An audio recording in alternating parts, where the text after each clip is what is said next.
मौजूदा विधायक को आप किस तौर पर आंक रहे हैं अपने आप को? मौजूदा विधायक तो यार टाइम टाइम फिर से निकला जी। हम लोगों ने उसको दो बार उसको चुनाव जिताया और सिर्फ वोटों की गिनती समाप्त हुई और नोटों की गिनती में फंस गया ये आदमी। और पूरे 10 साल इसने जनता के खराब किए और अपने खराब किए और घोटालों का सरताज हो गया वो तो। अच्छा को कैसा देख रहे हैं आप? समाजवादी पार्टी का प्रत्याशी तो जैसे चौमासे में वो चैतुआ नहीं आ जाते हैं, हाँ इस समय ऐसी स्थिति है उनकी। वो हर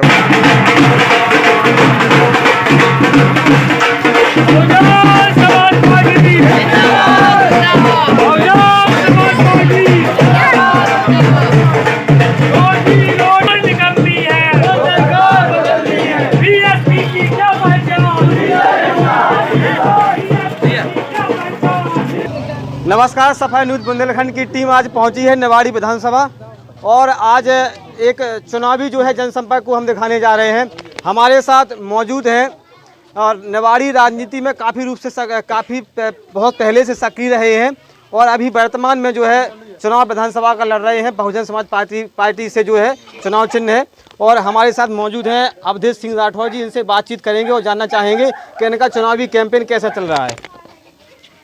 चुनाव का कैंपेन तो आपने अपने आंखों से देख लिया कि कैसा चल रहा है और क्षेत्र में भ्रमण करके आ रहे हैं तो आपने नब्ज भी टटोली होगी कि कैसे चल रही है। इस बार मध्य प्रदेश में निवाड़ी विधानसभा क्षेत्र सबसे अच्छे वोटों से बीएसपी जीत के जाने वाली है।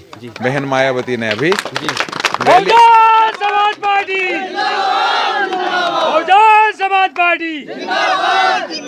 अभी बहन जी ने रैली की थी तो इतना अपार जन समर्थन मिला कि जिसकी कल्पना हमने भी नहीं की थी। मुझे लगा कि कितना चाहते हैं बहन मायावती को पूरे देश के लोग और वो हमें देखने मिला जिस दिन उन्होंने यहाँ रैली की।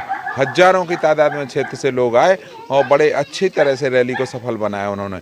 और उन्होंने जो कहा कि दलित समाज का भला, पिछड़ा वर्ग का भला जितना मायावती जी ने किया उतना पूरे हिंदुस्तान में किसी ने नहीं किया और लोगों ने भारी भारी सराहना की उनकी। तो अभी आपको देखने को मिला है कि जो है कांग्रेस से प्रत्याशी हेमंत राय चुनाव लड़ रहे हैं। पहले बीजेपी में थे, फिर इसमें आ गए। इन लोगों का नाम लेके मैं ना तो अपना वक्त जाहिर करना चाहता हूं, ना आपका वक्त जाहिर करना चाहता हूं। सिर्फ इतना कहना चाहता हूं कि पार्टियों के कोई नियम और सिद्धांत नहीं बचे हैं।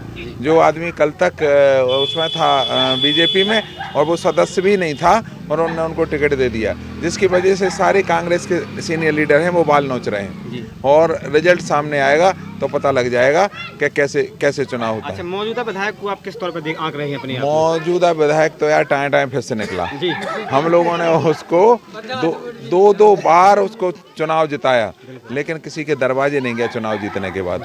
हमारे क्षेत्र में हम देखते हैं कभी किसी पर कोई संकट आया तो कभी लोगों को फील्ड में कभी मिलने नहीं गया और सिर्फ वोटों की गिनती समाप्त हुई और नोटों की गिनती में फंस गया ये आदमी। और पूरे 10 साल इसने जनता के खराब किए और अपने खराब किए और घोटालों का सरताज हो गया वो तो। अच्छा।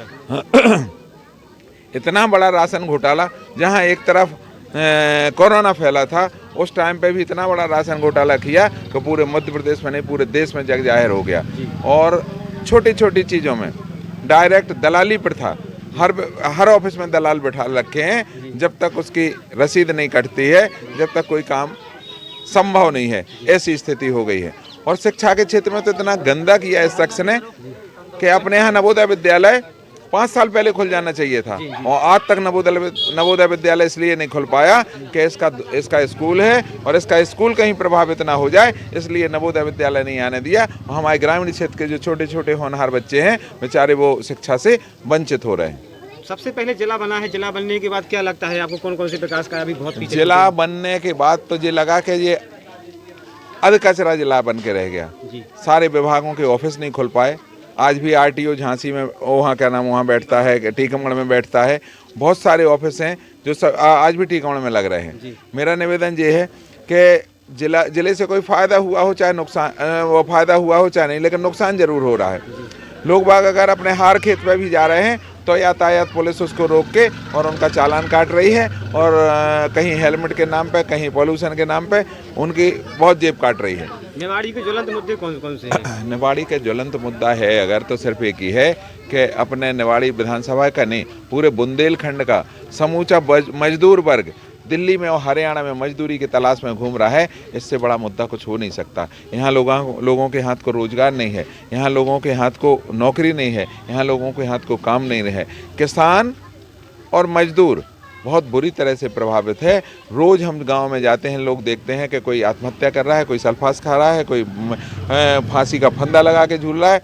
इतनी भयावह स्थिति मैंने कभी नहीं देखी जितनी भयावह स्थिति आज है। जिन नालियाँ बह रही हैं यहाँ जी, शहरी क्षेत्र में हम रोज़ देखते हैं, आप भी देखते होगे कि माइक लगी गाड़ी सुबह से निकलती है, गाड़ी वाला आया कचरा डाल, गाड़ी वाला आया कचरा डाल। क्या साहब आप लोगों के यहाँ कोई गाड़ी आती है क्या इस तरह की? नहीं आती। सफाई की कोई व्यवस्था नहीं है। जब बहन मायावती उत्तर प्रदेश में मुख्यमंत्री बनी तो 1 लाख लोगों की सफाई कर्मियों की भर्ती करके 2-2 सफाई कर्मी हर गांव में। आप उत्तर प्रदेश से रिलेटेड हैं, आपसे अच्छा कोई नहीं जानता होगा, लेकिन हमारे मध्य प्रदेश में एक भी सफाई कर्मी गांव में तैनात नहीं है। ना सफाई की कोई व्यवस्था है, नालियां भरी पड़ी हैं, इनमें मच्छर पनप रहे हैं, छोटे छोटे बच्चे मलेरिया और डेंगू से प्रभावित होकर काल कलवित हो रहे हैं। ये ज्वलंत मुद्दा है कि मैं अगर जीता और मेरी पार्टी के सहयोग से सरकार अगर बनेगी तो सबसे पहले मैं एक गांव में 2-2 सफाई कर्मी की और एक गाड़ी की व्यवस्था करने वाला हूं। जैसी शहरी क्षेत्र में व्यवस्था है सफाई की, वैसी सफाई की व्यवस्था यहाँ होगी। दूसरा ज्वलंत मुद्दा मैं बता दूं, शहरी क्षेत्र में जो प्रधानमंत्री आवास मिल रहा है उसको मिल रहा है 2.5 लाख रुपए, और हमारे ग्रामीण क्षेत्र में जो आवास मिल रहा है उसको मिल रहा है मात्र 1,20,000 रुपए। यार बड़े आदमियों की लैट्रिन बाथरूम 1,20,000 में नहीं मिलते। सही बात है। और ये गरीब आदमियों के आवास बनाने की कोशिश कर रहे हैं। आवास का इतना बड़ा माहौल बनाया जा रहा है कि जिसका कोई जवाब नहीं। इसका जवाब अब की बार जनता चुनाव में देने वाली है। ये बात तो सही है कि जो है शहरी क्षेत्र में अलग आवास के पैसा आता है, ग्रामीण क्षेत्रों में। समाजवादी पार्टी का प्रत्याशी तो जैसे चौमासे में वो चैतुआ नहीं आ जाते हैं, हाँ इस समय ऐसी स्थिति है उनकी। वो हर बार अपनी पत्नी को लेके आते हैं, और थोड़ा सा गलती हमारे क्षेत्र की जनता पे एक बार हो गई थी कि उन्हें एमएलए बना दिया था। उसकी वजह से अब उन्हें यहाँ पे ये लगता है कि हमारी दाल बार बार गल जाएगी, और वो 2 बार से हार रहे हैं और इस बार भी बहुत बड़े वोटों से हारने वाले हैं कि अगली बार फिर वो हिम्मत भी नहीं करेंगे कि हमें अब निवाड़ी चुनाव लड़ने जाना है। और सही बात तो ये है, उत्तर प्रदेश और मध्य प्रदेश दोनों से जो लूट की माया इनने संपत्ति इकट्ठी की थी, भगवान की दया से योगी सरकार ने उनको 7 महीने जेल में रखा और 7 महीने में अरबों खरबों की संपत्ति इनकी राजसात कर ली गई। अगर हमारे यहाँ के गरीबों ही में वो अगर संपत्ति बांट देते तो लोग आगे एमएलए तो सांसद बना के सिर पे बैठा के घुमाते।